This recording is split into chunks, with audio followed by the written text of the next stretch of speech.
Hello everyone, मैं अस्मिता पाठक civil study club में आप सभी का स्वागत करती हूँ। टीजीटी, पीजीटी और केवीएस एग्जाम में पूछे गए प्रीवियस ईयर क्वेश्चन की सीरीज को हम अपने नेक्स्ट क्वेश्चन से आगे बढ़ाते हैं। हमारा नेक्स्ट क्वेश्चन है, निम्न में से कौन जल डमरू मध्य काला सागर और मरामरा सागर को जोड़ता है? निम्नलिखित में से कौन जल डमरू मध्य काला सागर और मरामरा सागर को जोड़ता है? ऑप्शंस हैं ए बेरिंग जल डमरू मध्य, ऑप्शन बी बॉस्पोरस जल डमरू मध्य, ऑप्शन सी मलक्का जल डमरू मध्य या ऑप्शन डी पाक जल डमरू मध्य। ऑप्शंस हो सकते हैं, आप लोग अज्यूम कर सकते हैं कहाँ कहाँ पर होगा। सबसे पहले बेरिंग जल डमरू मध्य तो आप सभी को पता ही होगा, रशिया और यूएसए के बीच है बेरिंग स्ट्रेट। मलक्का, पाक जल डमरू मध्य और बॉस्पोरस में से सही आंसर कौन सा होगा? सही आंसर जानने से पहले हम एक मैप से इसको समझ लेते हैं। दिस इज ब्लैक सी, ये यूरोप के पास का यूरोप में आप कह सकते हैं यूरोप के पूर्वी भाग में पाया जाने वाला छोटा सा सागर है। ये है रशिया और ये है ब्लैक सी, ये है रशिया, ये है रशिया, यूक्रेन, ठीक है, मोल्दोवा, रोमानिया, बुल्गारिया और टर्की।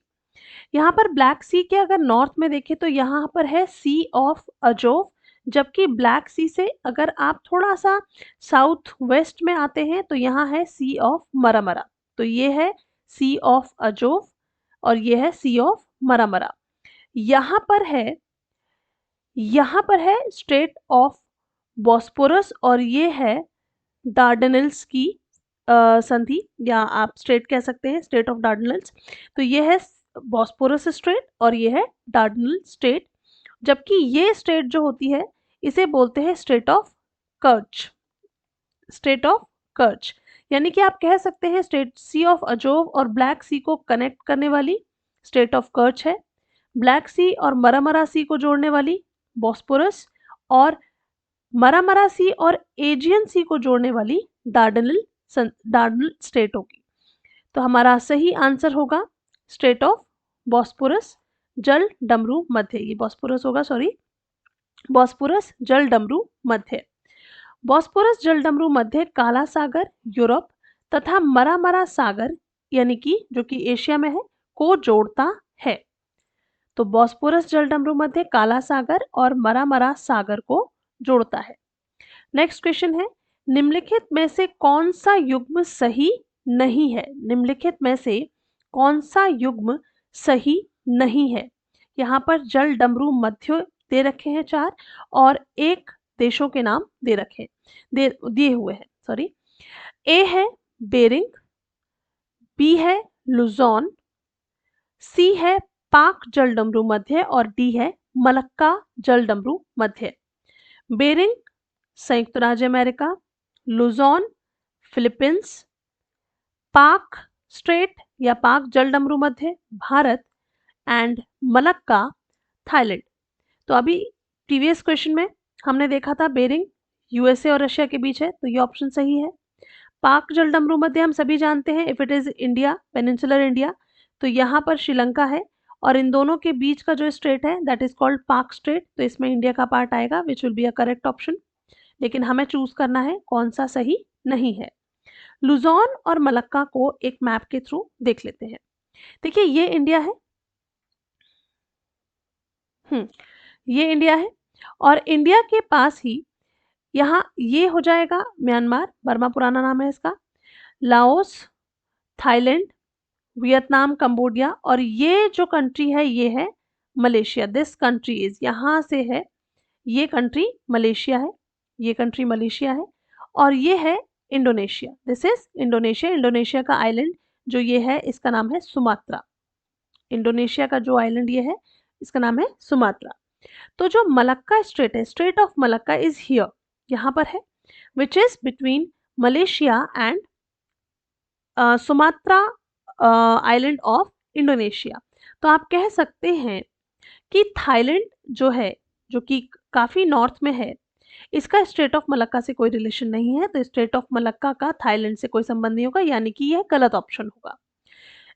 इसी के साथ कुछ और संधियां हैं, जैसे कि ये है ताइवान, ये जो आइलैंड है ये ताइवान है। ये है फिलीपींस, पूरे के पूरे फिलीपींस के आइलैंड है।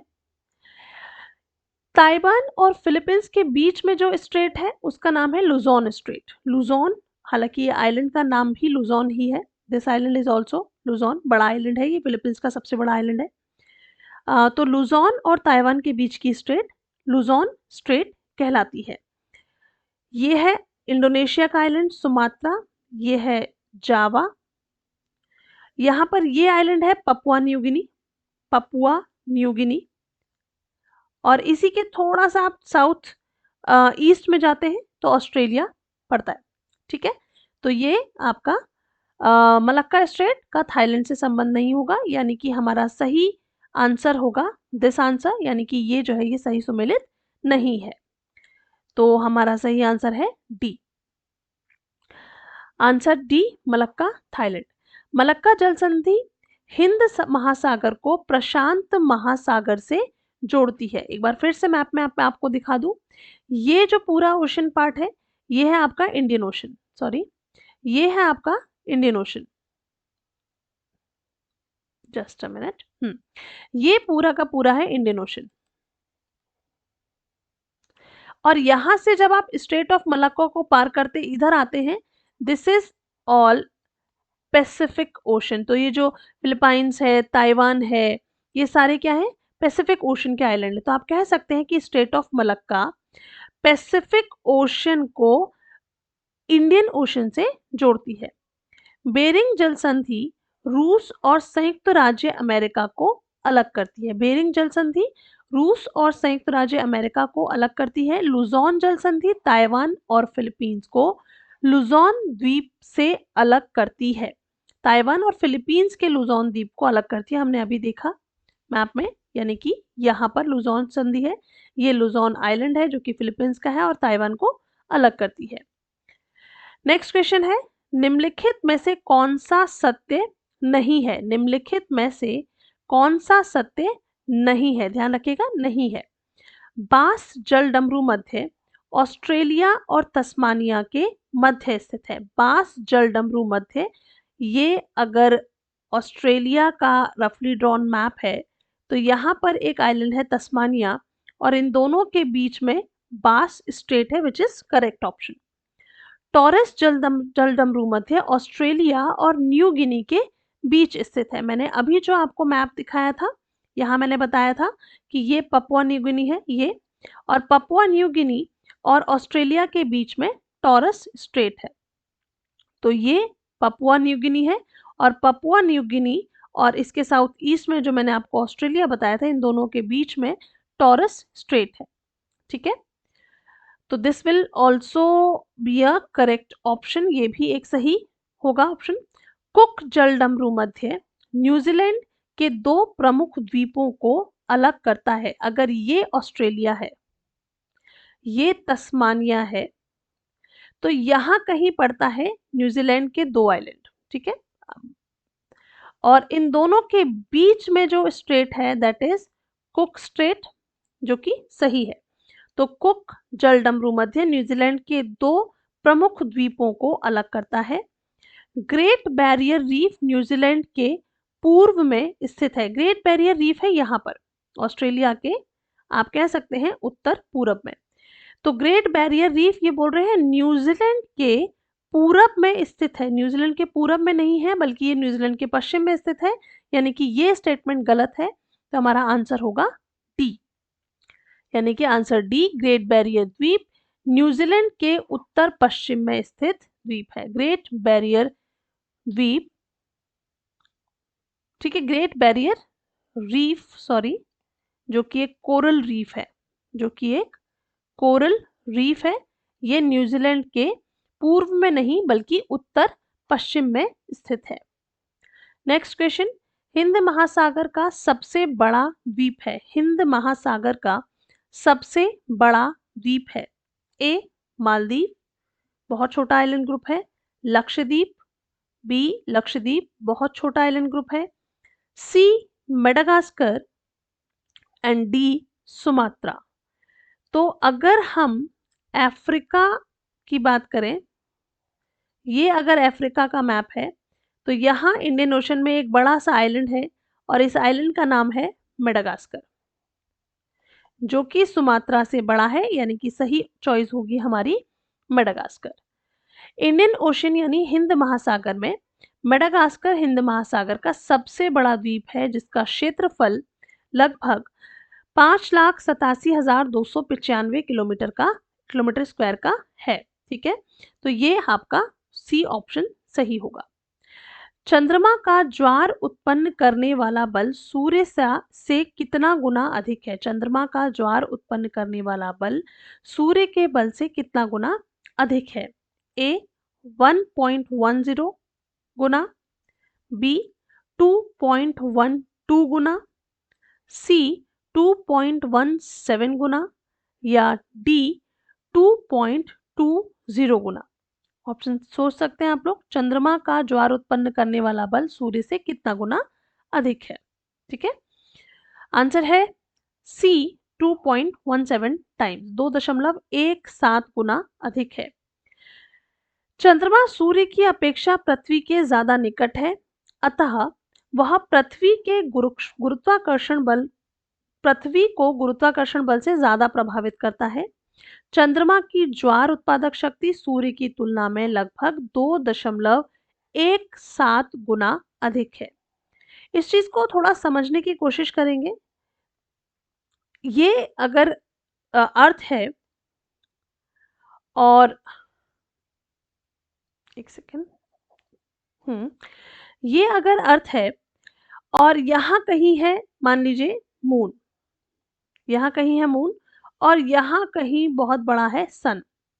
अगर हम मून, अर्थ और सन के तीनों के ग्रेविटेशनल फोर्सेस यानी कि गुरुत्वाकर्षण बल को कंपेयर करें, तो जाहिर सी बात है कि सूर्य का गुरुत्वाकर्षण बल सबसे अधिक होगा, उससे कम अर्थ का होगा और सबसे कम मून का होगा।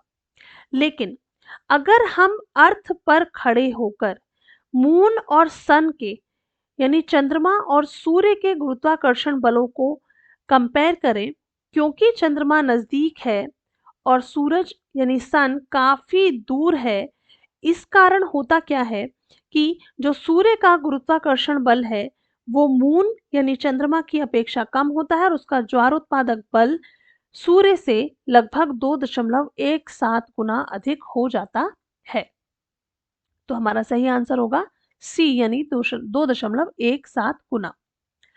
उच्च ज्वार का निर्माण होता है, उच्च ज्वार का निर्माण होता है क्योंकि ए चंद्रमा और सूर्य एक सीध में पृथ्वी को आकर्षित करते हैं, बी चंद्रमा और सूर्य दोनों विपरीत दिशाओं में पृथ्वी को आकर्षित करते हैं, या सी ए और बी दोनों सही हैं, या डी उपयुक्त में से कोई सही नहीं है। तो बेसिकली जब पृथ्वी पर सूर्य और चंद्रमा दोनों ही अपने अपने आकर्षण बल लगाते हैं, तो चाहे सूर्य और चंद्रमा एक ओर हो या दूसरी स्थिति में एक ओर चंद्रमा हो और एक ओर सूर्य हो, इन दोनों ही स्थितियों में उच्च ज्वार बन पाते हैं। और ऐसी स्थिति में जो सही आंसर होगा वो होगा सी यानी ए और बी दोनों सही हैं। तो हमारा आंसर सही है, ए और बी दोनों। उच्च ज्वार का निर्माण सूर्य, पृथ्वी तथा चंद्रमा के एक सीध में आ जाने से होता है। इस स्थिति में पृथ्वी पर चंद्रमा एवं सूर्य के सम्मिलित गुरुत्वाकर्षण का प्रभाव पड़ता है, जिससे समुद्र में उच्च ज्वार का निर्माण होता है। नेक्स्ट क्वेश्चन, ज्वार के प्रगतिशील तरंग सिद्धांत यानी प्रोग्रेसिव वेव थ्योरी के प्रतिपादक कौन है? ज्वार के प्रगतिशील तरंग सिद्धांत के प्रतिपादक हैं A Isaac Newton, B R A Harris, C William Whewell या D G B Airy. Option सोच सकते हैं आप लोग। प्रगतिशील तरंग सिद्धांत, ज्वार के कुछ सिद्धांत दिए गए थे जिनमें से एक सिद्धांत था प्रगतिशील तरंग सिद्धांत, वो किसने दिया था? आंसर है सी, विलियम हेवल ने। प्रगतिशील तरंग सिद्धांत विलियम हेवल द्वारा 1833 ईस्वी में दिया गया था। और ज्वार से संबंधित एक और सिद्धांत है जिसका नाम है स्थैतिक तरंग सिद्धांत, जो कि आर ए हैरिस ने दिया था। स्थैतिक तरंग सिद्धांत आर ए हैरिस ने दिया था। संतुलन सिद्धांत आइजैक न्यूटन के द्वारा दिया गया था। संतुलन सिद्धांत आइजैक न्यूटन के द्वारा 1687 ईस्वी में दिया गया था, जबकि लाप्लास लाप्लास ने 1755 में ज्वार का डायनामिक या गतिक सिद्धांत दिया था। डायनामिक नहीं, डायनामिक या गतिक सिद्धांत दिया था। तो प्रगतिशील तरंग सिद्धांत विलियम हेवल, स्थैतिक तरंग सिद्धांत आर ए हैरिस, संतुलन सिद्धांत आइजैक न्यूटन तथा डायनामिक या गतिक सिद्धांत लाप्लास के द्वारा दिया गया। नेक्स्ट क्वेश्चन, ज्वार भाटा की उत्पत्ति से संबंधित निम्नलिखित में से किस सिद्धांत को दोलन सिद्धांत भी कहा जाता है? ज्वार भाटा की उत्पत्ति से संबंधित निम्नलिखित में से किस सिद्धांत को दोलन सिद्धांत भी कहते हैं? ए, विलियम हेवल का प्रगामी तरंग सिद्धांत, विलियम हेवल का प्रगामी तरंग सिद्धांत, बी, न्यूटन का संतुलन सिद्धांत, सी, हैरिस का स्थिर तरंग सिद्धांत, या डी, लाप्लास का गतिक सिद्धांत। ऑप्शन सोच सकते हैं आप। दोलन सिद्धांत किसे कहते हैं? सही आंसर है सी, हैरिस का स्थिर तरंग सिद्धांत। हैरिस का ये मानना था कि स्थिर तरंग रहती है लेकिन उनमें दोलन बनता है, दोलन होता है। तो आर ए हैरिस ने स्थिर या स्थैतिक स्थावर तरंग सिद्धांत को दोलन सिद्धांत भी कहा जाता है, जिनके अनुसार चंद्रमा की ज्वारीय शक्ति के कारण महासागरीय जल में दोलन प्रारंभ हो जाता है। तो ये हमारा सही आंसर है, दोलन सिद्धांत हैरिस के स्थिर तरंग सिद्धांत को ही कहा जाता है। नेक्स्ट क्वेश्चन, निम्नलिखित में से किस एक को सागरीय हिमपात कहते हैं? निम्नलिखित में से किस एक को सागरीय हिमपात कहते हैं? ए, महासागरीय तली पर सागरीय अवसादों के छोटे छोटे कणों का लगातार गिरना। महासागरीय तली पर सागरीय अवसादों के छोटे छोटे कणों का लगातार गिरना। बी, महासागरीय सतह पर हितूल यानी कि स्नोफ्लेक्स का लगातार गिरना। हिमखंड भी से आप कह सकते हैं, हिमतूल। महासागरीय तली पर सागरीय जीवों के नेक्टन समुदाय के अस्थि पंजरों का छिटपुट गिरना। महासागरीय तली पर सागरीय जीवों के नेक्टन समुदाय के अस्थि पंजरों का छिटपुट गिरना। डी, उच्च अक्षांशों में लघु हिमकणों का सागरीय सतह पर लगातार गिरना। ऑप्शन सोच सकते हैं आप लोग। तो सही आंसर है हमारा ए, यानी कि महासागरीय तली पर सागरीय अवसादों के छोटे छोटे कणों का लगातार गिरना।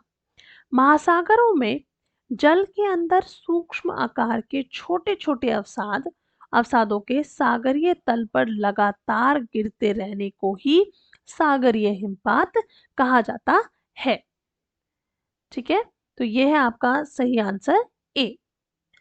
नेक्स्ट क्वेश्चन, इन महासागरीय निक्षेपों में से ग्लोबीजेरिना या ग्लोबजेरिना निक्षेप है?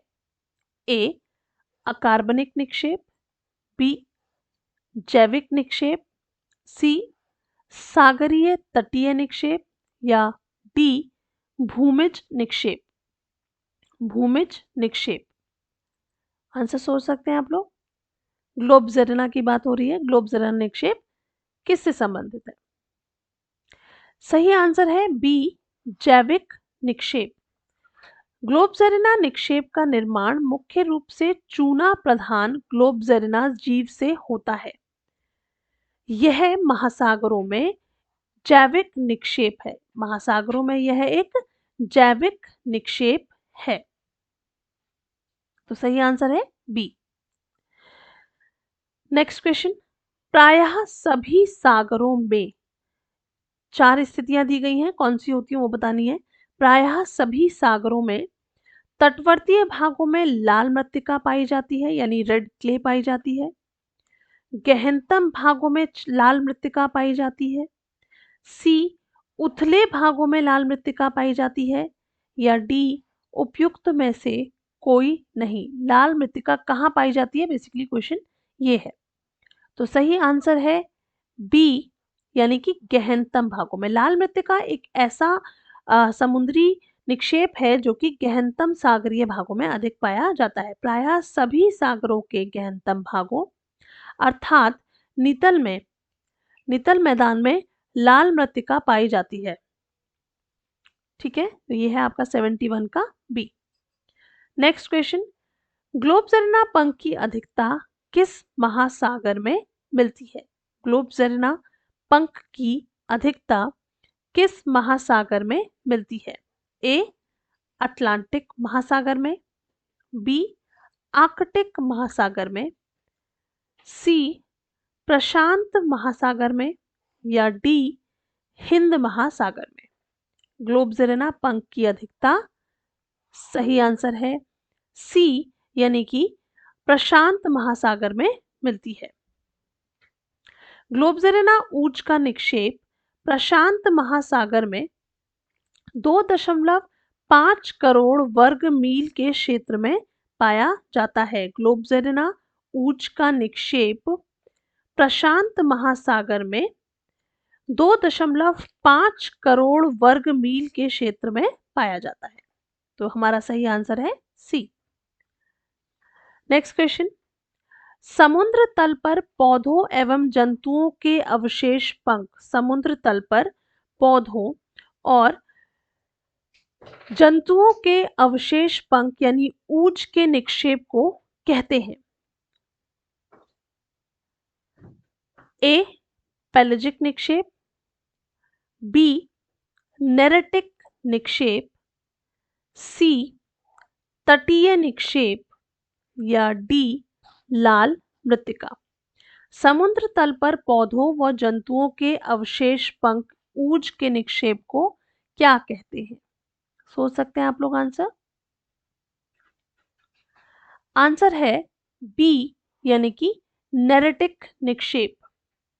नेरेटिक पदार्थ के अंतर्गत जीवों के अस्थि पंजरों तथा वनस्पतियों के अवशेष को सम्मिलित किया जाता है, जबकि पेलेजिक पदार्थ में विभिन्न प्रकार के शैवाल के अवशेष सम्मिलित किए जाते हैं। बेसिकली जो समुद्री निक्षेप होते हैं उनको 2 कैटेगरीज में हम लोग डिवाइड करते हैं। One is pelagic and one is neritic. जो पेलेजिक निक्षेप होते हैं उसमें हम विभिन्न शैवालों के अवशेषों को शामिल करते हैं, जबकि जो नेरेटिक निक्षेप होते हैं उसमें हम सभी जीवों और पौधों के सभी पौधों व जीवों के अस्थि पंजरों को शामिल करते हैं। तो ये था हमारा 73 क्वेश्चन, आंसर बी, नेरेटिक निक्षेप। नेक्स्ट क्वेश्चन, निम्नलिखित में से कौन सागर नीतल पर शांत जल में जमा किए जाने वाले पंख का प्रकार नहीं है। निम्नलिखित में से कौन सागर नीतल पर शांत जल में जमा किए जाने वाले पंख यानी मड का प्रकार नहीं है। लाल पंख, पीला पंख, नीला पंख या हरा पंख। पंख केवल 3 रंगों का होता है, इनमें से कौन सा रंग वो नहीं है, कौन सा पंख नहीं है वो बताना है। सोच सकते हैं आप लोग आंसर। सही आंसर है बी, यानी कि पीला पंख। मुरे महोदय ने के अनुसार समुद्र में पाए जाने वाले पंखों को 3 भागों में बांटा जाता है, नीला पंख, हरा पंख व लाल पंख। पंख शांत जल में रासायनिक अपक्षय क्रिया के द्वारा निर्मित होते हैं। पंख शांत जल में रासायनिक अपक्षय के द्वारा निर्मित होते हैं। इसमें कुछ रासायनिक क्रिया होती है जिनके कारण ये एक निश्चित रंग धारण करते हैं। सही आंसर है बी, यानी कि पीला पंख इसका उदाहरण नहीं है। पंख केवल 3 रंगों के होते हैं, नीला, हरा और लाल। नेक्स्ट क्वेश्चन, ऊज यानी पंख क्या है? ऊज यानी कि पंख क्या है? ए मृत्तिका, बी गाद, सी स्थलजात निक्षेप या डी गहन सागरीय निक्षेप। सोच सकते हैं आप लोग आंसर। ऊज क्या है? सही आंसर है डी, यानी कि गहन सागरीय निक्षेप। ऊज गहन सागरीय निक्षेप होते हैं जिन्हें 2 भागों में बांटा जाता है, चूना प्रधान और सिलिका प्रधान। तो 2 तरीके के ऊज होते हैं, वो होते हैं, एक होता है चूना प्रधान और दूसरा होता है सिलिका प्रधान। तो हमारा जो डी आंसर है वो सही है, ऊज गहन सागरीय निक्षेप होते हैं। नेक्स्ट क्वेश्चन, टेरोपॉड पंख होता है।